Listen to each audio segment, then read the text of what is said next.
ذکر ہے کہ دوستو جب آپ قائد اعظم محمد علی جناح لنڈن یونیورسٹی میں تعلیم حاصل کر رہے تھے تو وہاں کے ایک پروفیسر آپ کو بہت ہی ناپسند کرتے تھے۔ ایک دن جب آپ کھانے کے وقت اپنا کھانا لے کر اس کے ساتھ ٹیبل پر بیٹھے تو اس پروفیسر نے آپ کو طنزیہ انداز میں کہا کہ تمہیں نہیں پتا کہ ایک پرندہ اور ایک سور اکٹھے بیٹھ کر کھانا نہیں کھا سکتے۔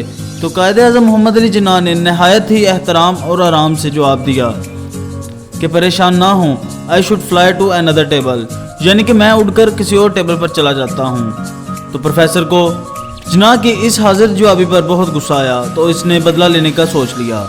اگلے ہی دن اس نے آپ سے ایک سوال کیا کہ اگر تم راستے پر چل رہے ہو اور تمہیں 2 بیگ ملیں جس میں سے ایک میں دولت اور ایک میں دنائی ہو تو تم کون سا بیگ اٹھاؤ گے؟ تو قائد اعظم نے جواب دیا کہ میں دولت والا بیگ اٹھاؤں گا۔ تو پروفیسر نے اس جواب پر طنزیہ مسکراہٹ دیتے ہوئے ان سے کہا کہ اگر میں تمہاری جگہ ہوتا تو دنائی والا بیگ اٹھاتا۔ تو اس پر قائد اعظم محمد علی جناح نے نہایت ہی اطمینان سے جواب دیا کہ جی، جس انسان کے پاس جس چیز کی کمی ہوتی ہے وہ اسی چیز کی خواہش کرتا ہے۔ اس کے علاوہ دوستو ایک دفعہ قائد اعظم محمد علی جناح بتاتے ہیں کہ میں ٹرین میں سفر کر رہا تھا تو میرے ڈبے میں آ کر ایک لڑکی بیٹھی جس نے جب سفر شروع ہو گیا میں اخبار پڑھ رہا تھا تو اس نے مجھے کہا کہ مجھے اسی وقت 1000 روپیہ دو، نہیں تو میں چین کھینچ کر شور مچاؤں گی۔ قائد اعظم محمد علی جناح بتاتے ہیں کہ میں اس بات پر بس چپ رہا اور بالکل ایسے ہی دکھایا کہ جیسے میں نے کچھ نہیں سنا۔ یہ دیکھ کر اس لڑکی نے یہی بات 2-3 دفعہ دہرائی جس پر آپ نے کوئی جواب نہیں دیا۔ اس کے بعد وہ لڑکی آپ کے پاس آئی اور آپ کا بازو پکڑ کر ہلایا اور پھر سے یہی بات کی تو آپ نے اشارے سے اس کو اپنے کانوں کو ہاتھ لگا کر بتایا کہ مجھے سنائی نہیں دیتا، اور ساتھ ہی اس کو ایک پین اور ایک پیپر دیا کہ اپنی بات مجھے لکھ کے بتاؤ، اور اس لڑکی نے غصے میں آ کر وہی بات پیپر پر بھی لکھ ڈالی۔ آپ بتاتے ہیں کہ میں نے وہ پیپر اپنے ہاتھ میں پکڑا اور فوراً ہی چین کھینچ دی۔ ٹرین رکنے پر گارڈ آیا اور اس نے ٹرین روکنے کی وجہ پوچھی تو آپ نے وہ پیپر اس کے ہاتھ میں پکڑایا اور اس کو سارا واقعہ بتایا، اور وہ لڑکی اسی وقت گرفتار کر لی گئی۔ اور قائد اعظم بتاتے ہیں کہ اس واقعے کے بعد میں نے ارادہ کیا کہ کبھی بھی اکیلے ڈبے میں سفر نہیں کروں گا، ہمیشہ لوگوں کے ساتھ سفر کروں گا۔